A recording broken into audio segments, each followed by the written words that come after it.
Welcome to Infinite Audiobook, where stories aren't just told, they're lived. Glowing Star here, we dive deep into timeless books that awaken the soul, challenge the mind, and inspire growth. In today's journey, we explore The Monk Who Sold His Ferrari by Robin Sharma, a powerful tale of transformation, purpose, and inner peace. Whether you're chasing success or searching for meaning, this story might just be the mirror you need. So sit back, breathe deep, and let's begin. Imagine having it all: wealth, prestige, a red Ferrari parked outside your mansion, and yet feeling utterly empty inside. This is the story of Julian Mantle, a high-powered lawyer whose heart attack in a courtroom becomes the wake-up call that changes everything. Chapter 1. The Collapse and Awakening, a deep dive. Julian Mantle had it all. At least, that's what the world thought. He was a brilliant trial lawyer, feared in the courtroom and admired in boardrooms. His name carried weight, his suits were tailored, and his Ferrari gleamed like a trophy of triumph. But beneath the polished exterior was a man unraveling, slowly, silently, and painfully. Julian's days were a blur of high-stakes litigation, endless meetings, and late-night strategy sessions. He thrived on adrenaline, caffeine, and the intoxicating rush of winning. But the victories began to feel hollow. The more he achieved, the more he felt like a prisoner of his own ambition. His relationships frayed, his health deteriorated, and his spirit, once vibrant, grew dim. Then came the moment that changed everything. It was a routine morning in court. Julian was defending yet another high-profile client, his voice sharp, his arguments airtight. But as he stood before the judge, something inside him gave way. His chest tightened, his vision blurred, and then he collapsed. The courtroom froze. Paramedics rushed in, and Julian Mantle, the man who seemed invincible, was wheeled out on a stretcher. That heart attack was more than a medical emergency. It was a reckoning, the breakdown behind the collapse. In the sterile quiet of the hospital, Julian was forced to confront the truth he'd been avoiding for years. His body had rebelled against the life he was living. The stress, the pressure, the endless pursuit of more, it had taken its toll. Doctors warned him, change your lifestyle or risk another, possibly fatal, episode. But the real diagnosis went deeper than cholesterol levels or blood pressure. Julian's soul was starving. He had lost touch with joy, meaning, and the simple pleasures of being alive. He realized he had been living someone else's definition of success. The mansion, the Ferrari, the courtroom victories, they were symbols of achievement but not fulfillment. He had climbed the ladder only to find it leaning against the wrong wall. And so, Julian made a radical decision. He disappeared. The journey begins. Julian sold his possessions, including his beloved Ferrari. He left behind his career, his home, and his reputation. Friends speculated. Colleagues whispered. But Julian wasn't running away. He was running towards something. He embarked on a spiritual quest, traveling to India in search of wisdom, healing, and purpose. His journey took him far from the noise of modern life and deep into the heart of the Himalayas, where time seemed to slow and silence spoke volumes. There, in the remote mountains, Julian encountered the sages of Savannah, a group of monks who radiated peace, vitality, and joy. They lived simply, yet profoundly. Their days were filled with meditation, service, and reflection. They had mastered the art of living, not just existing. Julian was captivated. The awakening begins. Under the guidance of the sages, Julian began to shed the layers of his former self. He learned to quiet his mind, to listen to his breath, and to reconnect with the present moment. He discovered that happiness isn't something you chase, it's something you cultivate. The sages taught him ancient practices that nourish the body, mind, and spirit. He learned the power of visualization, the discipline of daily rituals, and the importance of aligning actions with values. Slowly, Julian transformed, not just physically but spiritually. He felt lighter, clearer, alive. The man who once thrived on courtroom battles now found joy in morning sunrises, in the rhythm of his breath, in the stillness of meditation. He realized that true success is not about accumulation, it's about alignment. Alignment with your purpose, your values, and your inner truth. The inner fire rekindled. Julian's awakening wasn't a single moment. It was a series of revelations. He began to understand that the mind is a garden, and we must tend to it daily. Negative thoughts are weeds. Positive intentions are seeds. We water grows. He also realized that discipline is not a punishment. It's a pathway to freedom. By structuring his days with intention, he created space for growth, reflection, and joy. He embraced the Japanese concept of kaizen, continuous improvement, and applied it to every aspect of his life. But perhaps the most profound lesson was this: life is short, and time is precious. Julian had spent years chasing external validation, only to find that the answers he sought were within him all along.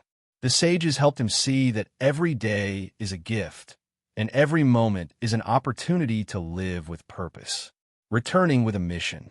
After months in the Himalayas, Julian returned home, not as the man he once was, but as a messenger. He didn't come back to reclaim his old life. He came back to share what he had learned. He sought out his old friend John, a fellow lawyer still caught in the grind. Julian's transformation was so striking that John barely recognized him. Gone was the stressed, weary man. In his place stood someone calm, radiant, and deeply fulfilled. Julian shared his story, not to preach, but to inspire. He spoke of the sages, the teachings, and the practices that had changed his life. He offered John, and by extension, all of us, a roadmap to a richer, more meaningful existence. Reflections for the listener. Julian's collapse was not the end. It was the beginning. It was the universe's way of shaking him awake, of reminding him that life is not a race, but a journey. A journey best traveled with awareness, intention, and heart. His awakening teaches us that sometimes we must lose everything to find what truly matters. That silence can be more powerful than noise. That simplicity can be more nourishing than complexity. And most importantly, that we are not defined by our titles, our possessions, or our achievements. We are defined by how we live, how we love, and how we grow. Chapter 2. The Sages of Savannah. Julian Mantle's journey into the Himalayas was not just a physical expedition. It was a pilgrimage of the soul. After leaving behind the chaos of his high-powered legal career and the material trappings of his former life, Julian wandered through India in search of answers. He had no map, no guide, only a burning desire to rediscover meaning. He had heard whispers of a mystical group of monks, guardians of ancient wisdom, who lived in a hidden village deep within the Himalayan mountains. They were known as the Sages of Savannah. Most dismissed them as legend. Julian believed otherwise. The ascent into silence. Julian's trek was grueling. The air grew thinner, the paths steeper. Days blurred into nights as he climbed higher, driven by intuition and hope. He passed through remote villages, crossed icy rivers, and slept under starlit skies. Each step stripped away layers of his old identity. Then, one morning, as the sun rose over a ridge, Julian saw them. A group of monks, robed in crimson, moving with grace and serenity. Their faces glowed with vitality. Their eyes held a depth that words could not capture. They welcomed Julian not with suspicion, but with warmth.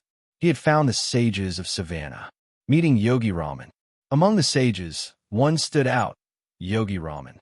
He was their leader, a man of profound wisdom and gentle authority. His presence was magnetic, yet humble. Julian felt an immediate connection. Yogi Raman listened to Julian's story with compassion. He understood the pain of disconnection, the hunger for purpose, and he saw in Julian a readiness, a soul cracked open, ready to receive. But entry into their world required more than curiosity. It required commitment. Yogi Raman invited Julian to stay, to learn, to transform. And so began Julian's apprenticeship in the art of enlightened living. The way of the sages. Life in Savannah was radically different from anything Julian had known. The village was nestled in a lush valley, untouched by modernity. Time moved slowly. Nature was revered. Every action, from preparing meals to sweeping paths, was done with mindfulness. The sages lived by a philosophy that blended Eastern spiritual traditions with practical wisdom. They believed that true happiness comes from within, and that the mind, body, and spirit must be nurtured in harmony. Julian was taught that the mind is like a garden. If you cultivate positive thoughts, you harvest joy. If you allow weeds of negativity to grow, suffering follows. This metaphor became the foundation of his training. Mastering the mind. The first lesson was mental mastery. Yogi Raman explained that most people live as slaves to their thoughts. They react, worry, and ruminate. But the sages had learned to control their minds, to choose their thoughts deliberately. Julian was introduced to the heart of the rose exercise, a simple yet powerful meditation.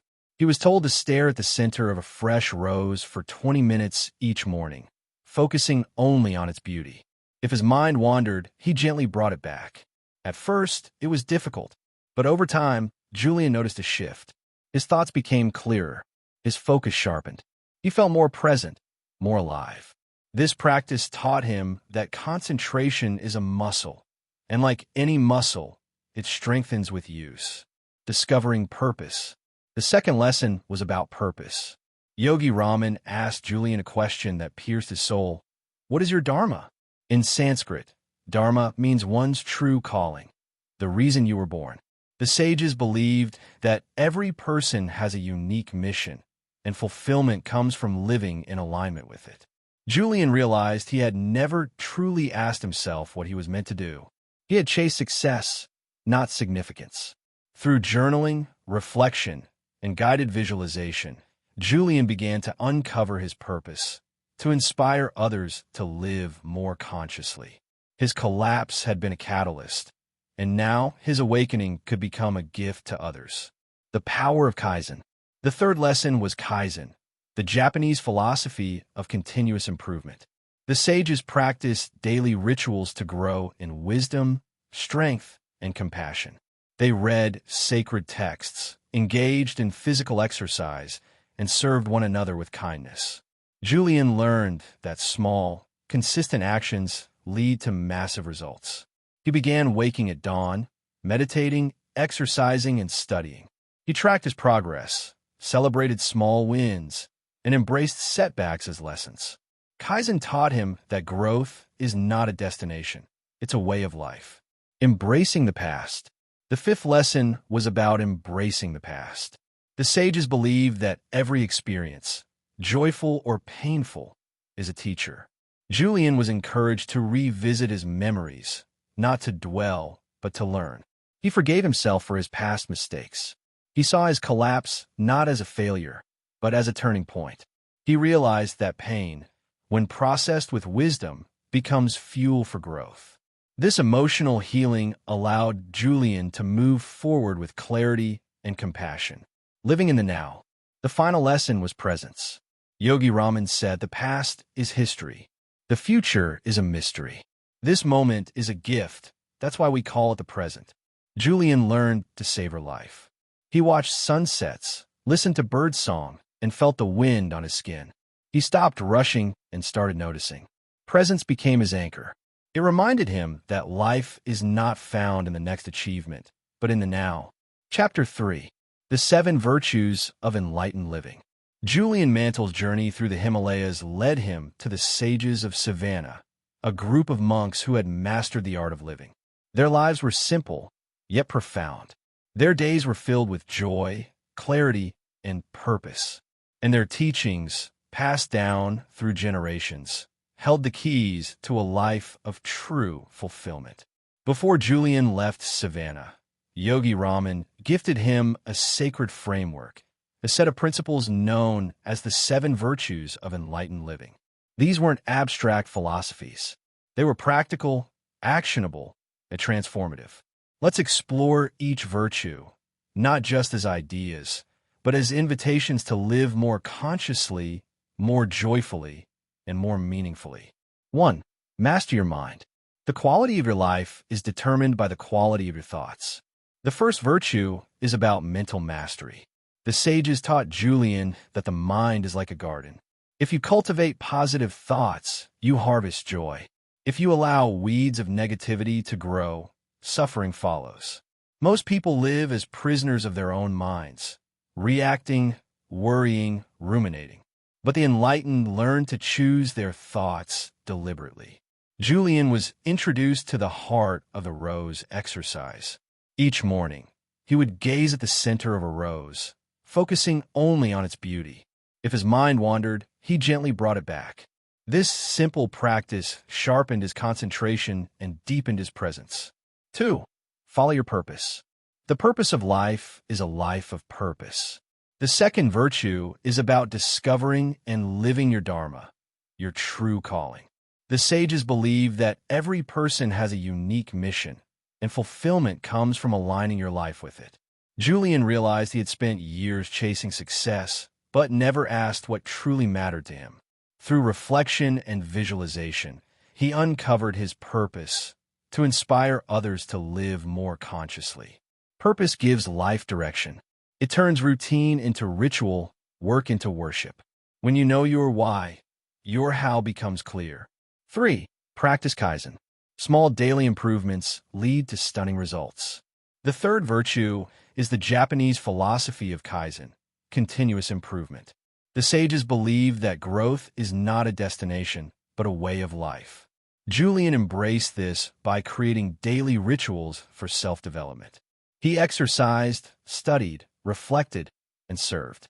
He tracked his progress and celebrated small wins. Kaizen teaches us that excellence is built through consistency. That greatness is not born, it's cultivated. 4. Live with discipline. Discipline is the bridge between goals and accomplishment. The fourth virtue is about self-control and structure. The sages lived with intention. Their days were organized, their habits deliberate. Julian learned that discipline is not about restriction, it's about freedom. When you master your habits, you master your destiny. He adopted the 10 rituals of radiant living, which included early rising, solitude, physical vitality, and personal reflection. These rituals created momentum and clarity. 5. Respect your time. Time slips through our hands like grains of sand. The fifth virtue is about honoring the most precious resource we have, time. Julian realized he had wasted years chasing things that didn't matter.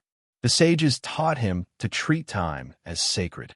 Every minute is a chance to grow, connect, and create. He began scheduling his days with intention, focusing on high-value activities and eliminating time wasters. Time management isn't about doing more, it's about doing what matters. 6. Selflessly serve others. The most noble thing you can do is to give to others. The sixth virtue is about compassion and contribution. The sages believe that fulfillment comes not from getting, but from giving. Julian was taught to perform acts of kindness daily, without expectation. He helped others, listened deeply, and offered support. Service expands your heart. It connects you to something greater. It reminds you that we rise by lifting others. 7. Embrace the present. Live in the now. It's the only place where life truly happens. The final virtue is presence. Yogi Raman told Julian, the past is history. The future is a mystery. This moment is a gift. That's why we call it the present. Julian learned to savor life. He watched sunsets, felt the wind, and listened to birdsong. He stopped rushing and started noticing. Presence is the gateway to peace. It's where joy lives. It's where transformation begins. Chapter 4. The takeaway. Julian Mantle's journey wasn't just about escaping burnout. It was about rediscovering what it means to truly live. He went from courtroom chaos to Himalayan calm, from chasing success to cultivating significance, from a life of noise to a life of meaning. What this story teaches us: the monk who sold his Ferrari is more than a tale. It's a mirror. It reflects the questions we often avoid. Are we living intentionally, or just existing? Are we chasing goals that nourish us, or ones that drain us? Are we connected to our purpose, or lost in distraction. Julian's collapse was a wake-up call. His awakening was a choice. And his journey reminds us that transformation is always possible if we're willing to pause, reflect, and realign. Thank you for listening.